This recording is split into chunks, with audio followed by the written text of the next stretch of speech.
Ертеде бір ізгі патша елді билепті. Залым мен надандарды әділдік тезіне түйрепті. Момын мен ғаріптің ешбіріне жәбірі тимепті.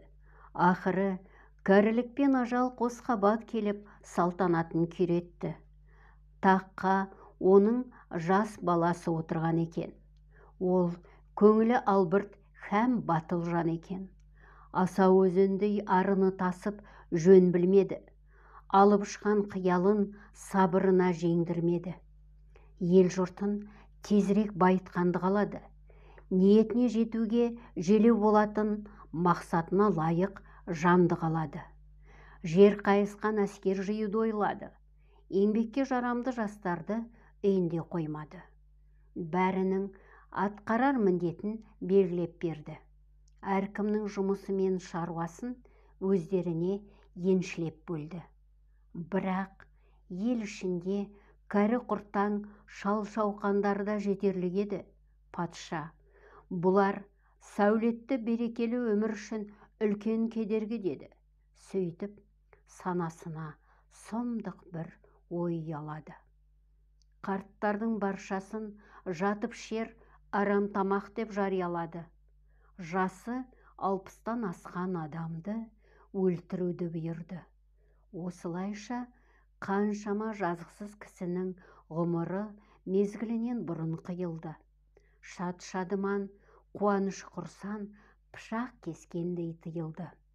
Халықтың қанға деген сый-құрметі суға сіңгендей сұйылды.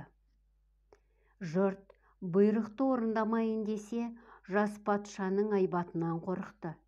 Бірақ қолдарын қанға бұлғағасын өкініп қатты торықты. Күн мен түн толассыз өте берді. Қариялар ажалынан бұрын өліп, о дүниеге кете берді. Сол патшаның малын бағатын бір қойшы бала бар еді. Жан дүниесі бұлған баған нәрестедей пәк жан еді.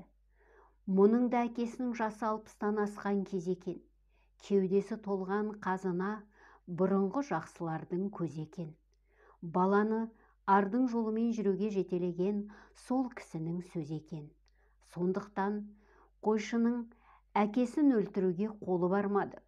Әміршісіне мойын сұнғанымен оның бұйрығын қабыл алмады.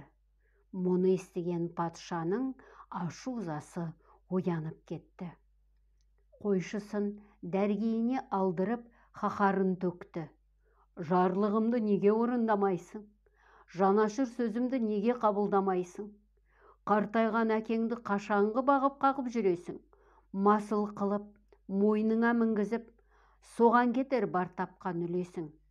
Сондықтан оның көзін құртқын, енді асырама. Әмірімді тағы екетсең, сенің басыңды аламын, деді.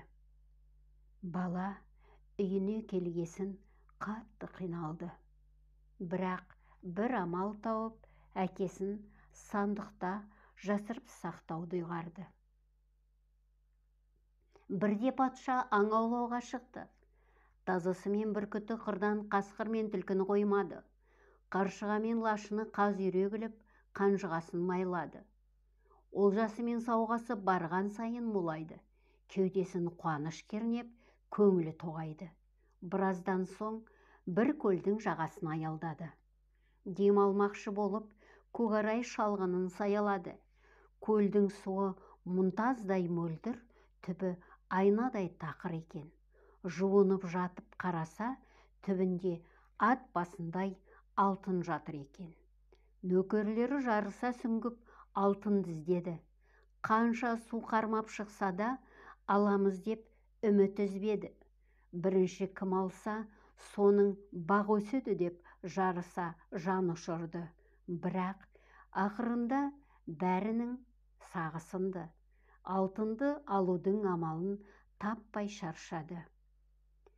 Хан қол астындағы бұқараға бұлай деп жар салды. Уа жарандар, бәрің бері қараңдар. Айна көлден алтын көрдім, алтын шашқан жарқыл көрдім. Кімде-кім алып берсе, не сұраса да қолын қақпаймын, арман тілегіне жеткіземін, жолын жаппаймын, деді. Мұны естіген жұрт жапа-тармағай көлге ағылды. Небір сүңгуірлер су астындағы алтынды іздеп сабылды. Бірақ бұл олжа ешкімге де бұйырмады. Сонда да алтын іздеушілер легі бір сәт тыйылмады. Қойшы бала да мұны естігесін үйіне қарай аяңдады. Бұл жағдайды әкесіне келіп баяндады. Әке, ханнан тағы бір жарлық келген екен.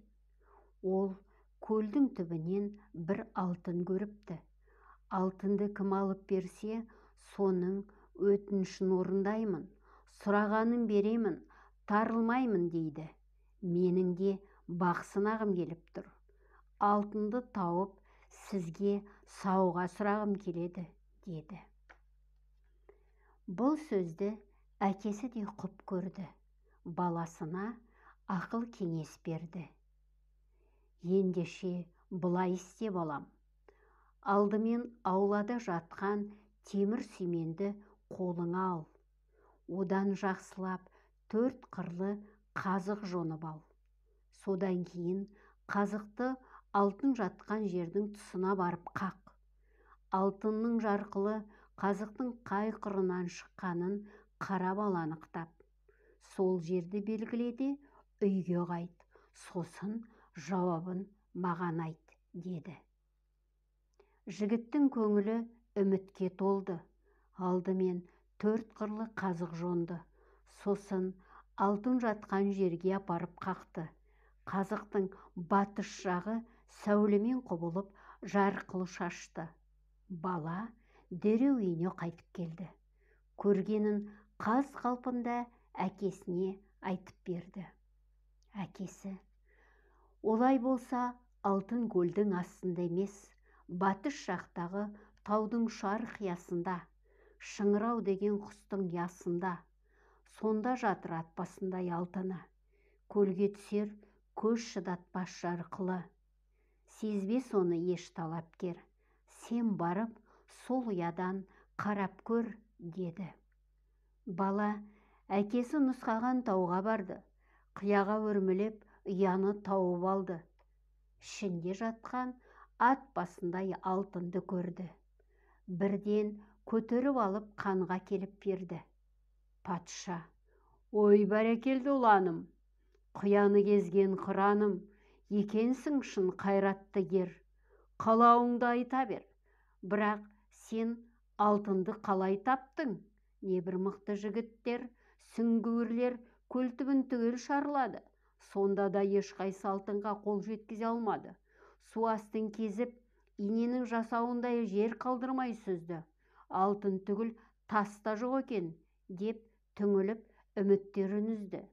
Сенің айламалыңа шынымен де қайран қалдым. Шыныңды айт, бұл ақылды қайдан алдың, деді. Датым бар, тақсырым, құпиям бар, нақсырым. Алтынды тапқан адамның өтінішін орындаймын дегенсіз. Сырымды айтсам, тілегімді берерсіз, деді бала. Болсын, деді хан. Әкеме адал болу өмірлік сертім дегенем. Сондықтан оны әлі де өлтірмегенем. Жарлықтан жалтарудың жолын таптым. Әкемді сандықта жасырын бақтым. Алтынның көлде емес, батыс бетіндегі тау үстінде екенін сол кісі айтты. Алтын күнге шағылысып, көлге сәулесін шашыпты. Оның ақылымен көлге 4 қырлы қазық қақтым. Күн шығыласы қай жағынан түсер екен деп кірпік қақпай бақтым. Алтынның жарқылын қазықтың батыс тұсынан көрдім. Қияға өрмелеп, ұядан алып, сізге әкеліп бердім, деп ағынан жарылды. Патша балаға ілесіп таудың төбесіне өрледі. Қараса, тау бөктерін тегіс алтын жапқан екен. Қалағанша теріп, олжаға әбден батқан екен. Қойны қонышына толтырып, еліне алып келді. Балаға риза болып, әкесіне сауға берді.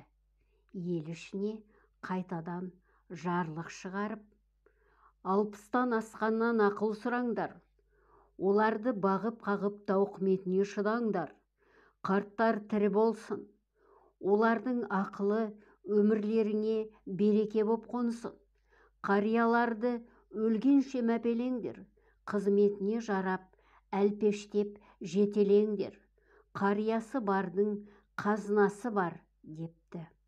Осыдан бастап 60-тан асқан қариядан ақыл сұра деген тәмсіл сөз қалып